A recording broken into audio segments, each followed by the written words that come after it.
Good morning students. Last క్లాస్లో మనం second యూనిట్లో కోసం మాట్లాడుతున్నాం కదా. ఆర్ఎన్ఏ అనేది ఒక జెనెటిక్ మెటీరియల్. ఇది ఎక్కడ ఉంటుంది, ఎక్కడ ఉండదు అనుకున్నాము. ఆర్ఎన్ఏ అనేది మనకి మొక్కల వైరస్లో తప్ప మిగతా మనకి ఏ భాగాల్లో కూడా యానిమల్స్లో కానీ ప్లాంట్స్లో కానీ మొక్కల వైరస్లో మాత్రమే కనిపిస్తుంది. మిగతా వాటిలో మనకి ఈ ఆర్ఎన్ఏ అనేది జన్యు పదార్థంగా రేర్గా ఉంటుంది అనమాట. ఏ జీబులో తీసుకున్నా కానీ ఆర్ఎన్ఏ అనేది రేర్గా ఉంటుంది. ఓన్లీ మనకి ప్లాంట్స్ యొక్క వైరసెస్లో మాత్రం ఈ ఆర్ఎన్ఏ అనేది జెనెటిక్ మెటీరియల్గా ఉంటుంది అనమాట. ఈ ఆర్ఎన్ఏ అనేది ఒక జెనెటిక్ మెటీరియల్ అని మనకి కొంతమంది శాస్త్రవేత్తలు దీన్ని రీసెర్చ్ చేశారనమాట. రీసెర్చ్ చేసి మనకి ఎక్స్పెరిమెంట్స్ అనేవి ఇచ్చారు. దాంట్లో ఫస్ట్ మనం ఫ్రాంకిల్ అండ్ కొనాట్ అనే శాస్త్రవేత్తలు, వీళ్ళు కొన్రాడ్ అండ్ ఫ్రాంకిల్,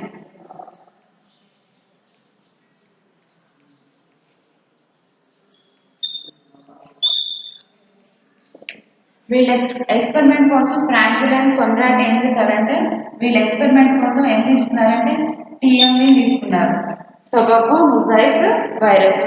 టీఎంవిని వీళ్ళ ఎక్స్పెరిమెంట్ కోసం టొబాకో మొజాయిక్ వైరస్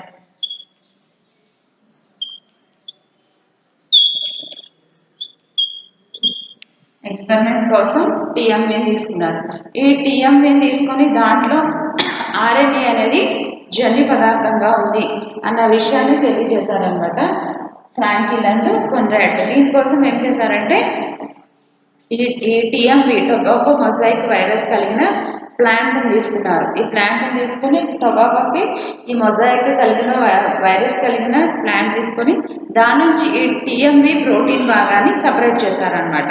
ఆ ప్లాంట్ నుంచి ఈ టీఎంవి ప్రోటీన్ భాగం అంటే వ్యాధి కలిగిన భాగాలు ఉంటాయి కదా, దాంట్లోంచి టీఎంవి ప్రోటీన్ భాగాన్ని సపరేట్ చేసి ఈ శాంపిల్స్ని 3 శాంపిల్స్గా చేశారనమాట. ఈ శాంపిల్స్ని ఏం చేశారు, 3 శాంపిల్స్. ఒకటేమో మనం ఏ, రెండోది బి, మూడోది సి అని 3 శాంపిల్స్గా తీసుకున్నాం ఈ ప్రోటీన్ భాగాన్ని. దీంట్లో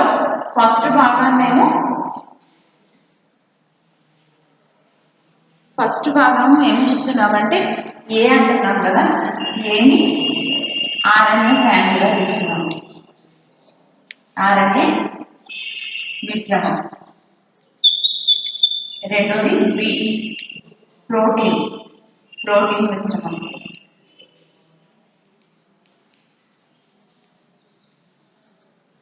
ప్రోటీన్ మిక్చర్. థర్డ్ వన్ రెండు కలిసిన ప్రోటీన్ అండ్ ఆర్ఎన్ఏ కలిసిన మిశ్రమం అన్నమాట. ఆర్ఎన్ఏ ప్రోటీన్ కలిసిన మిశ్రమం.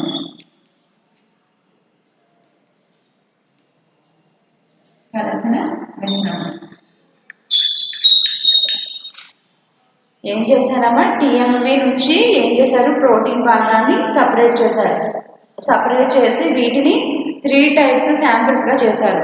3 టైప్స్ శాంపిల్స్ ఏం చేసినా ఫస్ట్ వాటికి ఏమో 3 నేమ్స్ పెట్టారు, ఏబిసి.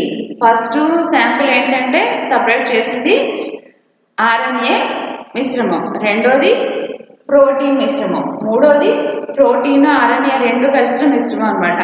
ఇప్పుడు ఇది వ్యాధి కలిగిన ప్లాంట్ నుంచి వీటిని సపరేట్ చేశారు కదా, ఈ సపరేట్ చేసిన వాటిని వీళ్ళు రీసెర్చ్ చేసేటప్పుడు ఏం చేశారంటే healthy plants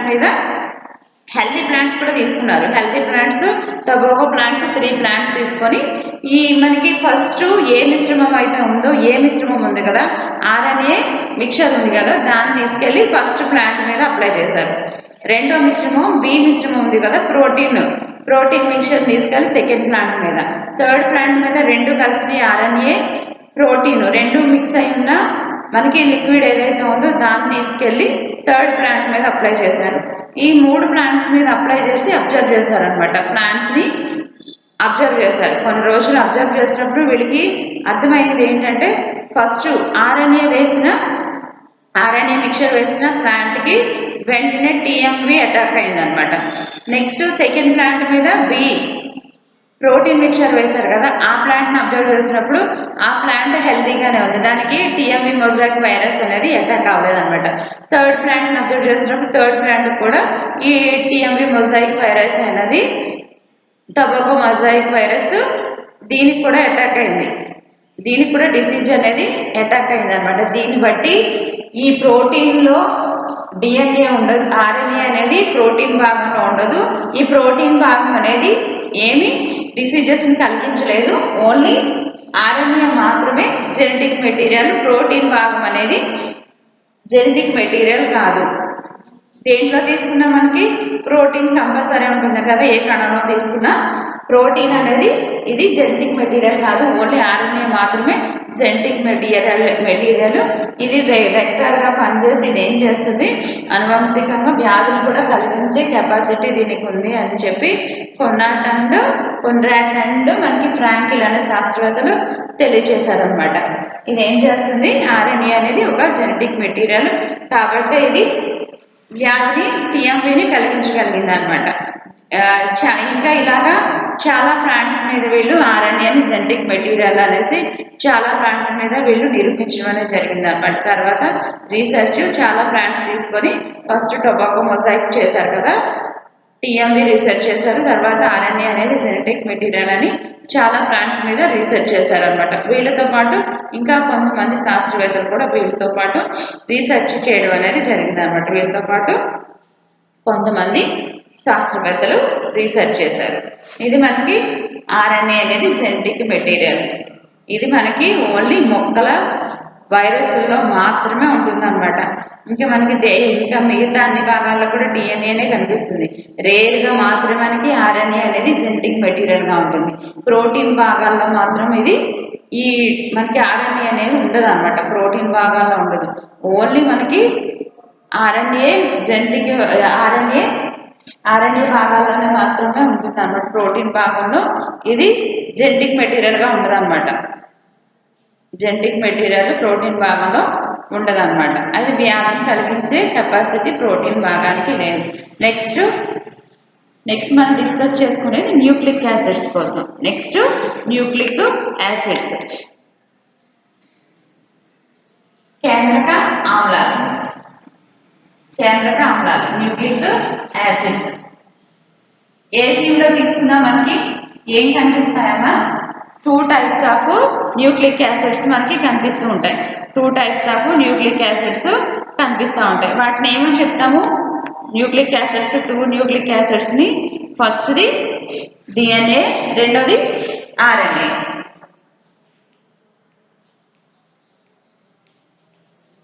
DNA and RNA, ఈ రెండింటిని కూడా మనం ఏమని పిలుస్తున్నాము, న్యూక్లిక్ యాసిడ్స్గా పిలుస్తున్నాం అనమాట. DNA deoxy ribose nucleic acid, రెండోది ribo nucleic acid. DNA and RNA. DNA అంటే ఏం చెప్పుకున్నాము, డిఎన్ఏ అన్ని భాగాల్లో కూడా మనకి కనిపిస్తూ ఉంటుంది. సజీవ మొక్కలు లేదా జంతువులు అన్ని కణాల యొక్క భాగాల్లో మనకి డిఎన్ఏ కనిపిస్తుంది. ఆర్ఎన్ఏ మాత్రం రేర్గా కనిపిస్తుంది అని చెప్పుకున్నాం. ఆర్ఎన్ఏ అనేది రేర్గా కనిపిస్తుంది, అది కూడా మనకి ప్లాంట్ వైరస్లో మాత్రమే కనిపిస్తుంది. ఆర్ఎన్ఏ అనేది ప్లాంట్ వైరస్లో మాత్రమే కనిపిస్తుంది. మిగతా భాగాల్లో మనకి ఈ ఆర్ఎన్ఏ ఇంకెక్కడ కనిపించదు, రేర్గా మాత్రమే ఇది మనకి కనిపిస్తూ ఉంటుంది అనమాట. డిఎన్ఏ మాత్రం అన్ని భాగాల్లో కూడా, అన్ని ప్లాంట్స్ అండ్ యానిమల్స్లో కూడా మనకి కనిపిస్తూ ఉంటుంది, డిఎన్ఏ కనిపిస్తుంది అనమాట. ఆర్ఎన్ఏ మాత్రం రేర్గా కనిపిస్తుంది. ఇవి రెండు వాటిని మనం న్యూక్లిక్ యాసిడ్స్గా పిలుస్తున్నాం. రెండింటిని ఏమని పిలుస్తున్నాము, న్యూక్లిక్ యాసిడ్స్గా పిలుస్తున్నాం. మనకి డిఎన్ఏ అనేది ఎక్కడ ఉంటుందంటే క్రోమోజోమ్స్లో ఇన్నర్గా ఉంటుంది అనమాట. డిఎన్ఏ అనేది ఎక్కడ ఉంటుంది, క్రోమోజోమ్స్లో ఇన్నర్గా కనిపిస్తుంది. అదే ఆర్ఎన్ఏ తీసుకుంటే ఇది సైటోప్లాజం అండ్ రైబోజోమ్స్లో ఉంటుంది. సైటోప్లాజం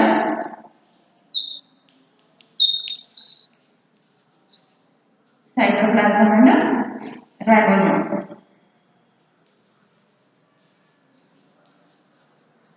రైబోజోమ్స్లో మనకి ఆర్ఎన్ఏ, సైటోప్లాజం అండ్ రైబోజోమ్స్లో మనకి ఎవరు కనిపిస్తారు, కణద్రవ్యం అండ్ రైబోజోమ్స్లో ఆర్ఎన్ఏ ఉంటుంది. ఈ డిఎన్ఏ మాత్రం క్రోమోజోమ్స్లో ఎక్కడ కనిపిస్తుంది, మనకి క్రోమోజోమ్స్లో అంతర్భాగంగా కనిపిస్తుంది అనమాట. డిఎన్ఏ మాత్రం క్రోమోజోమ్స్ లో అంతర్భాగంగా కనిపిస్తుంది. ఆర్ఎన్ఏ మనకి సైటోప్లాజం అండ్ రైబోజోమ్స్ లో, కణద్రవ్యం అండ్ రైబోజోమ్స్ లో కనిపిస్తుంది అనమాట. 1868 లో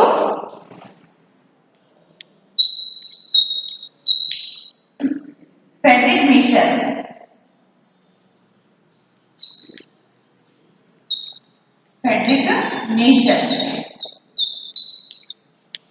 మీషర్ అనే శాస్త్రవేత్త ఏం చేశాడంటే, ఈ మనకి 1868 అంటే ఎప్పుడో కదా, సైనికుల యొక్క గాయపడిన భాగాలు ఉంటాయి కదా, సైనికులకి దెబ్బలు తగిలినప్పుడు వాళ్ళకి ఆ గాయాల నుంచి ఫస్ట్ అంతకు ముందైతే పూర్వం రోజులు అంటే, ఇప్పుడంటే గాయం మనకి ఏదైనా ఊండ్ అయిందంటే దానికి మెడిసిన్ వేసుకొని తొందరగా తగ్గించేసుకుంటాం.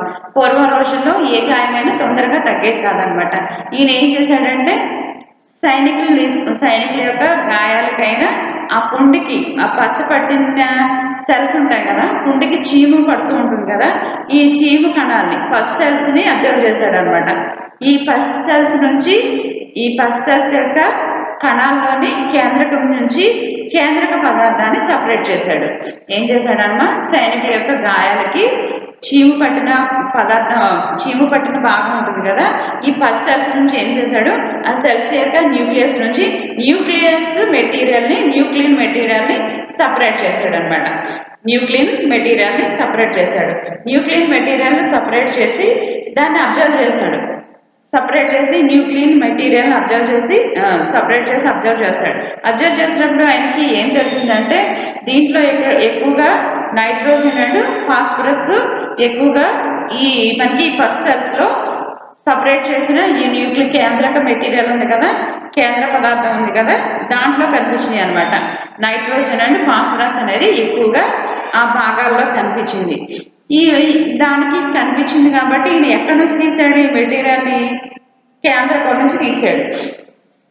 కణాల్లో ఉన్న కేంద్రకం నుంచి, న్యూక్లియస్ నుంచి న్యూక్లియన్ అనే మెటీరియల్ తీశాడు కదా, కేంద్రకం నుంచి తీశాడు కాబట్టి దీనికి పేరు కూడా ఏమని పెట్టాడంటే న్యూక్లియన్ అనే పేరు పెట్టాడు అనమాట. ఫ్రెడరిక్ మీషర్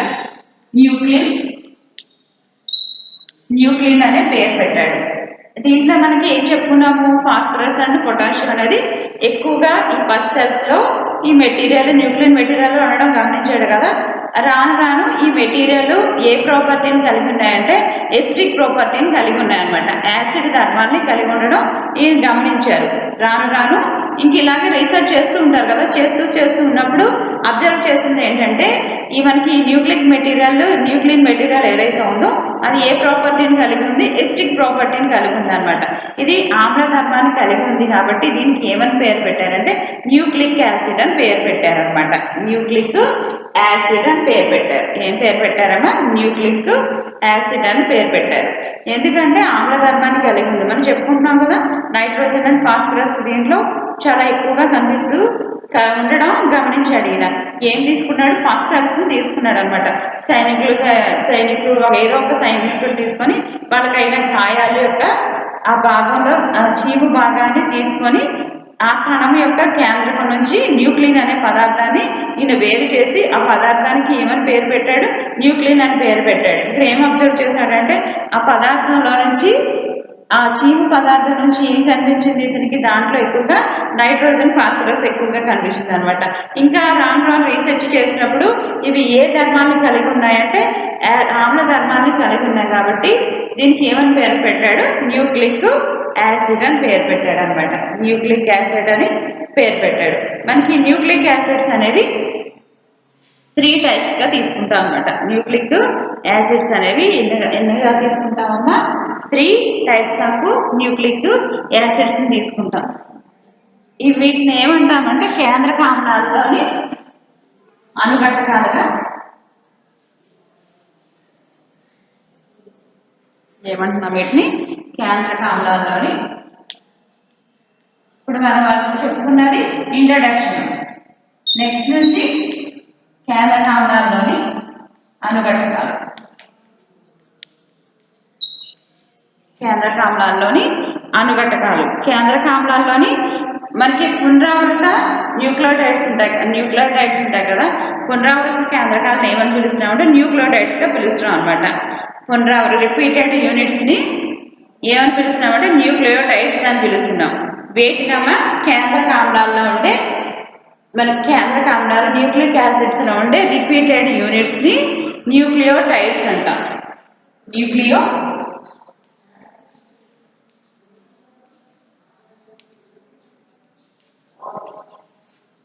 న్యూక్లియోటైడ్స్ అని పిలుస్తాం అన్నమాట. వీటిని ఏమని పిలుస్తాము? న్యూక్లియోటైడ్స్ అంటాం. ఇవి ఎక్కువ సంఖ్యలో ఏం చేస్తాయి?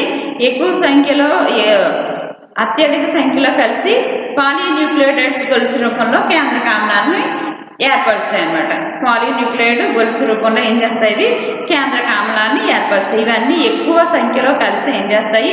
ఈ న్యూక్లియోటైడ్స్ అన్ని కలిసి పాలీన్యూక్లియోటైడ్ రూపంలో ఒక చైన్ని ఫామ్ చేస్తాయి అన్నమాట. అధిక సంఖ్యలో ఇవి ఏర్పడి పాలీన్యూక్లియోటైడ్ కేంద్రక ఆమ్లాల రూపంలో ఏం చేస్తాయి? ఇవి ఒక చైన్ని కేంద్రక గొలుసు రూపంలో కేంద్రక ఆమ్లాన్ని ఇవి ఏర్పరుస్తూ ఉంటాయి అన్నమాట. ఇవి న్యూక్లియోటైడ్లు వీటిని ఆ యాసిడ్తో కానీ బేస్తో కానీ వీటిని డైజెస్ట్ చేసినప్పుడు ఇవి 3 పార్ట్స్గా సపరేట్ అవుతుంది అనమాట. మనం ఈ న్యూక్లియోటైడ్స్ని ఏం చేస్తున్నాము? ఆమ్లంతో కానీ క్షారంతో కానీ జీర్ణం చేసినప్పుడు ఇవి 3 భాగాలుగా విడిపోతాయి. ఆ 3 భాగాలు ఏంటంటే ఫాస్ఫారిక్ యాసిడ్, రెండోది పెంటోస్ షుగర్స్, మూడోది నైట్రోజన్ బేసెస్. ఫాస్ఫారిక్ యాసిడ్, రెండోది పెంటోస్ షుగర్స్, మూడోది నైట్రోజన్ బేసెస్ అన్నమాట. ఈ 3లో ఫస్ట్ వన్ ఏంటంటే ఫాస్ఫారిక్ యాసిడ్. ఫస్ట్ వన్ ఏంటి? H3PO4 phosphoric acid. ఈ ఫాస్ఫారిక్ యాసిడ్ అనేది ఈ యాసిడ్లో మనకి ఏముంటాయంటే 3 కార్బాక్సిలిక్ గ్రూప్స్ ఉంటాయి అన్నమాట. OH గ్రూప్స్ ఎన్ని ఉంటాయి? దీంట్లో 3 OH గ్రూప్స్ మనకి కనిపిస్తూ ఉంటాయి. 3 హైడ్రాక్సిల్ గ్రూప్స్ ఫాస్ఫారిక్ యాసిడ్లో ఏం కనిపిస్తాయమ్మా? 3 ఏం కనిపిస్తాయి మనకి? OH groups. హైడ్రాక్సిల్ గ్రూప్స్ ఎన్ని ఉంటాయి? 3 హైడ్రాక్సిల్ గ్రూప్స్ దీంట్లో మనకి కనిపిస్తూ ఉంటాయి అన్నమాట. ఇవి ఏం చేస్తాయంటే 3 హైడ్రాక్సిల్ గ్రూప్స్ సమూహాలు వీటిలో ఉంటాయి కదా.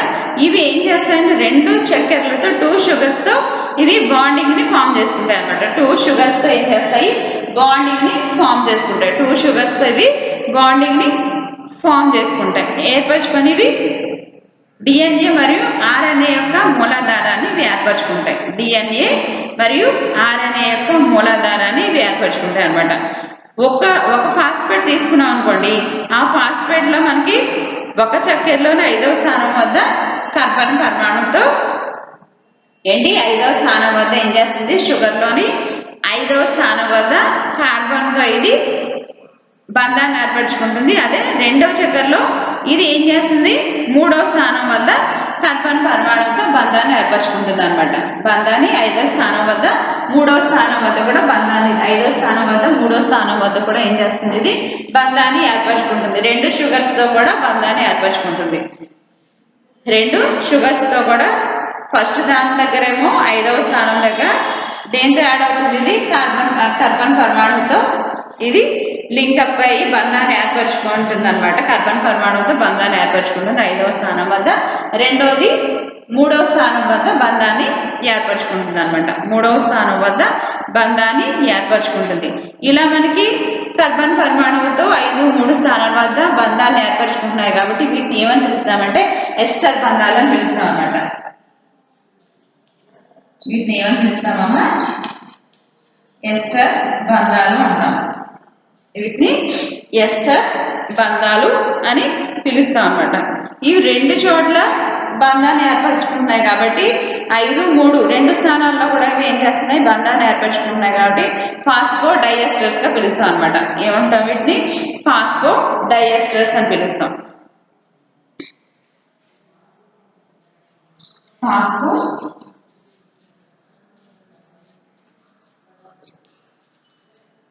ఫాస్ఫో డైఎస్టర్స్ 2 చోట్ల బంధాన్ని ఏర్పరచుకుంటున్నాయి కాబట్టి వీటిని ఏమని రాయొచ్చు? 5 3 స్థానాల్లో ఈ బంధాలు ఏర్పరచుకుంటున్నాయి.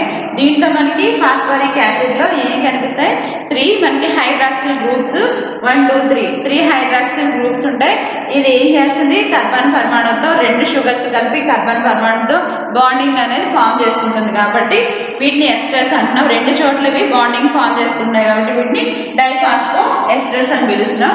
దీన్ని 2 చోట్ల బంధాలు ఉంటాయి కాబట్టి దీన్ని ఏమని మనం రాసుకోవచ్చు అంటే 5 single bond C single bond O single bond P single bond O single bond C3 గా దీన్ని పిలవచ్చు అనమాట. 5 3 దగ్గర బంధాన్ని ఏర్పరచుకుంటుంది కాబట్టి ఆ విధంగా దాన్ని ఫాస్ఫరిక్ యాసిడ్ ని రాసుకోవచ్చు అనమాట. నెక్స్ట్ రెండోది, ఫస్ట్ ఫాస్ఫరిక్ యాసిడ్ చూసాం కదా, రెండోది ఏంటంటే పెంటోజ్ షుగర్స్. రెండోది ఏంటమ్మా? Pentose sugars. ఇవి రెండు రకాలైన కేంద్రక ఆమ్లాలు వీటిని గుర్తించారనమాట. పెంటోజ్ షుగర్స్ ని 2 రకాలైన కేంద్రక ఆమ్లాలు గుర్తించారు. ఫస్ట్ వన్ ఏంటి? Deoxy ribo sugars, 2 ribo sugars. Deoxy ribo sugars, రెండోది రైబోజ్ షుగర్స్ అనమాట. రెండిట్లో కూడా వీటిని గుర్తించారు. రెండు రకాల చక్కెరలను కూడా కేంద్రక ఆమ్లాల్లో గుర్తించారు. డియాక్సీ రైబోజ్ షుగర్స్, రెండోది ఆక్సీ రైబోజ్ షుగర్స్ అనమాట. ఈ రెండు ఇవి ఏం చేస్తాయంటే చక్కెర అణువుల నిర్మాణాన్ని ఆధారంగా చేసుకొని 2 రకాల కేంద్రక ఆమ్లాలుగా వీటిని చెప్తాం. ఆ రెండు కూడా డియాక్సీ రైబోజ్ షుగర్స్ అంటాం అనమాట. వీటిని ఈ రెండు కూడా డియాక్సీ రైబోజ్ షుగర్స్ కానీ లేదా రైబోజ్ షుగర్స్ కానీ ఏదో ఒకటి మాత్రమే ఉంటుంది అనమాట. ఉంటే ఒకటి మాత్రమే ఉంటాయి, 2 మాత్రం ఉండవు అనమాట. ఏదో ఒకటి మాత్రం, రెండిట్లో ఏదో ఒకటి మాత్రమే మనకి ఉంటుంది అనమాట. డియాక్సీ రైబోజ్ షుగర్ కానీ లేదా రైబోజ్ షుగర్ కానీ రెండిట్లో ఏదో ఒకటి మాత్రమే మనకి ఈ కేంద్రక ఆమ్లాల్లో ఉంటాయి, 2 మాత్రం ఉండవు అనమాట. డియాక్సీ రైబోజ్ షుగర్ కానీ రైబోజ్ షుగర్ కానీ ఏదో ఒకటి మాత్రమే న్యూక్లిక్ యాసిడ్స్ లో ఉంటాయి, 2 కూడా మనకి కనిపించవు అనమాట. ఇది రైబోజ్ షుగర్స్ చూస్తే ఇవి ఏం కలిగి ఉంటాయంటే ప్యూరనోజ్ అనే రింగ్ని కలిగి ఉంటాయి అనమాట. ప్యూరనోజ్ అనే రింగ్ని ఇవి కలిగి ఉంటాయి. ప్యూరనోజ్ లో మనకి 5 కార్బన్ పరమాణువులు ఉంటాయి అన్నమాట. వీటిని ఏమని పిలుస్తామంటే పెంటోజ్ షుగర్స్ గా పిలుస్తాం. రైబోజ్ షుగర్ లో ఏం కనిపిస్తుంది మనకి? ప్యూరనోజ్ రింగ్ ఉంటుంది. ఈ ప్యూరనోజ్ రింగ్ లో ఏముంటాయి? 5 కార్బన్ పరమాణువులు ఉంటాయి. ఈ 5 కార్బన్ పరమాణువులు వీటిని ఏమని పిలుస్తాము? పెంటోజ్ షుగర్స్ అంటాం అన్నమాట. ఇవి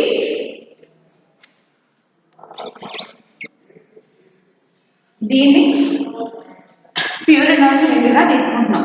ఏంటమ్మా? ప్యూరనోజ్ రింగ్ గా తీసుకుంటున్నాం.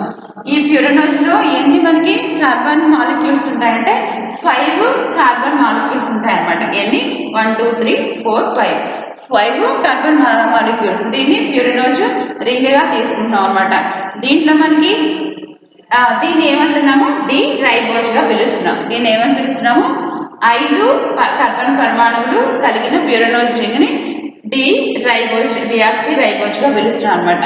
Next D2 deoxy ribose. ఇది డి రైబోజ్, దీన్ని డియాక్సీ రైబోజ్ షుగర్స్. దీనికి దానికి డిఫరెన్స్ ఏంటి? ఇది కూడా ప్యూరనోజ్ రింగే. దీంట్లో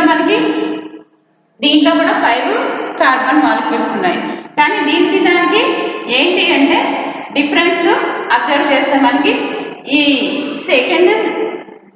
ఈ రెండవ స్థానంలో ఇది ఏం మిస్ అయింది? ఇక్కడ ఆక్సిజన్ అనేది దీంట్లో మిస్ అయింది అనమాట. రెండవ స్థానం వద్ద ఆక్సిజన్ అనేది దీంట్లో ఉండదు. దీంట్లో రెండవ స్థానం వద్ద ఆక్సిజన్ అనేది లేకపోవడం వల్ల దీన్ని ఏమని పిలుస్తున్నాము? డియాక్సీ రైబోజ్ షుగర్స్ అని పిలుస్తున్నాం అనమాట. ఇది రైబోజ్ షుగర్స్. ఇక్కడ ఏముంది? సెకండ్ ప్లేస్ లో రెండవ స్థానం వద్ద ఆక్సిజన్ కనిపిస్తుంది కదా మనకి. కానీ ఇక్కడ తీసుకుంటే ఏమైంది? కామన్ గా దీన్ని ప్యూరనోజ్ రింగ్ అంటున్నాం. దీంట్లో కూడా 5 కార్బన్ మాలిక్యూల్స్ ఉన్నాయి. కానీ సెకండ్ ప్లేస్ లో రెండవ స్థానం మీద ఇది ఏం కోల్పోయింది? ఆక్సిజన్ కోల్పోయింది. కాబట్టి దీన్ని ఏమని పిలుస్తున్నాము? D2 డియాక్సీ రైబోజ్ షుగర్స్ గా పిలుస్తున్నాం. D2 డియాక్సీ రైబోజ్ షుగర్స్ అని పిలుస్తున్నాం అనమాట. ఈ షుగర్స్ మనకి 2 టైప్స్ న్యూక్లిక్ యాసిడ్స్ లో 2 టైప్స్ ఆఫ్ షుగర్స్ ఉంటాయంటున్నాము. ఈ 2 టైప్స్ ఆఫ్ షుగర్స్ లో ఫస్ట్ది డిరైబోస్, రెండోది డిఆక్సీ రైబోస్ షుగర్స్. దీనికి దానికి డిఫరెన్స్ ఏంటంటే ఈ రెండు కూడా ప్యూరినోజ్ రింగ్స్ కలిగి ఉంటాయి.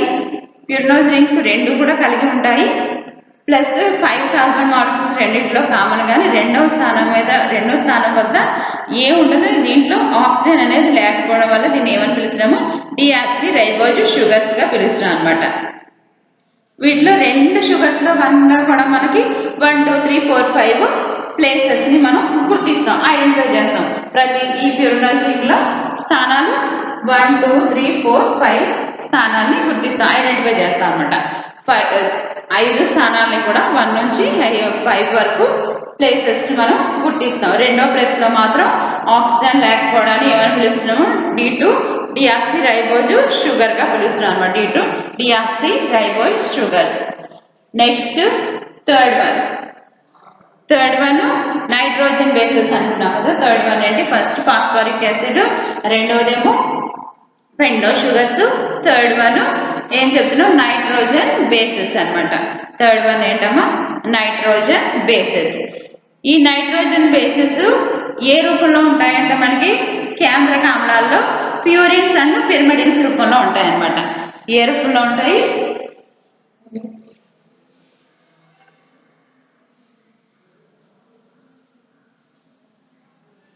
Purines and పిరిమిడిన్స్.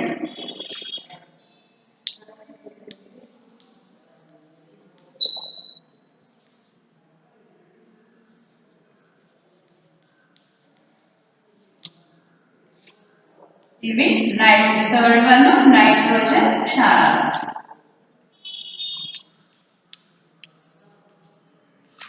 థర్డ్ వన్ ఏంటి, నైట్రోజన్ క్షారాలు. ఇవి ఏ రూపంలో ఉంటున్నాయి, ప్యూరిన్స్ అండ్ పిరిమిడిన్స్ రూపంలో ఉంటాయి అన్నమాట. ఈ రెండు రకాల నైట్రోజన్ క్షారాలు ఇవి ఏం కలిగి ఉంటాయంటే యారోమాటిక్ హెట్రోసైక్లిక్ నైట్రోజన్ సంబంధించి యౌగికాలుగా ఉంటాయి అన్నమాట. యారోమాటిక్ అండ్ హెట్రోసైక్లిక్ నైట్రోజన్ సంబంధిత యౌగికాలుగా ఇవి కనిపిస్తూ ఉంటాయి. Aromatic and heterocyclic.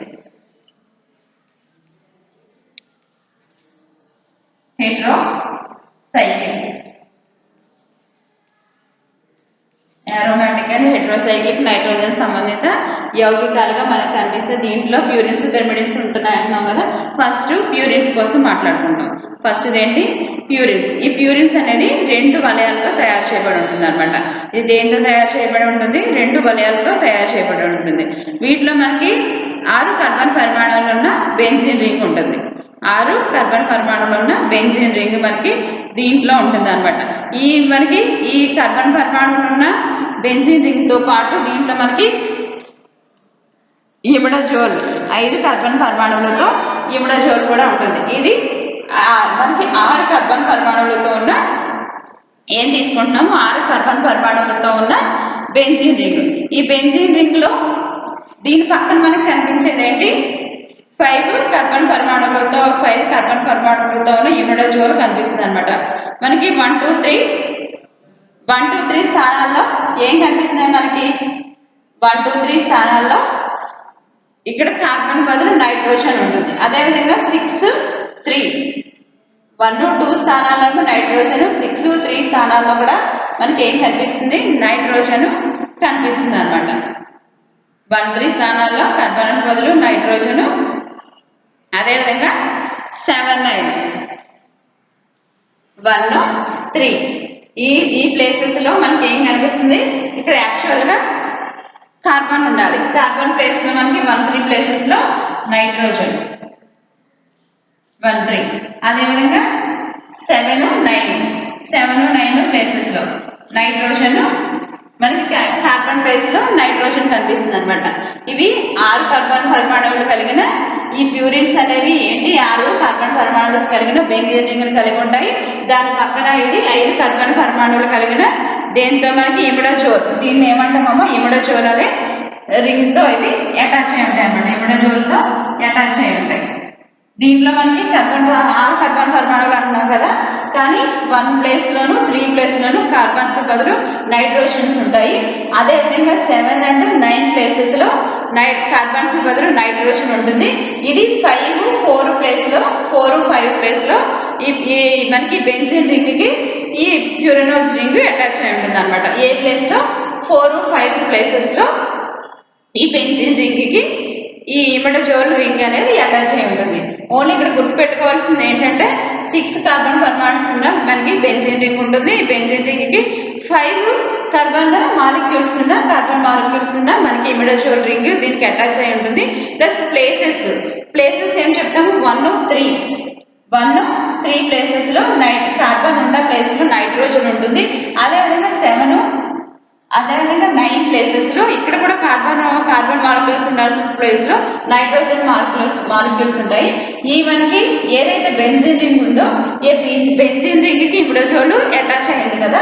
ఈ అటాచ్ అయిన ఇమిడజోల్ ఏ ప్లేస్లో అటాచ్ అయిందంటే బెంజీన్ రింగ్కి 4, 5 ప్లేసెస్లో 4, 5 స్థానాల్లో ఇది అటాచ్ అయింది అనమాట. దీన్ని ప్యూరిన్స్ గా పిలుస్తాం.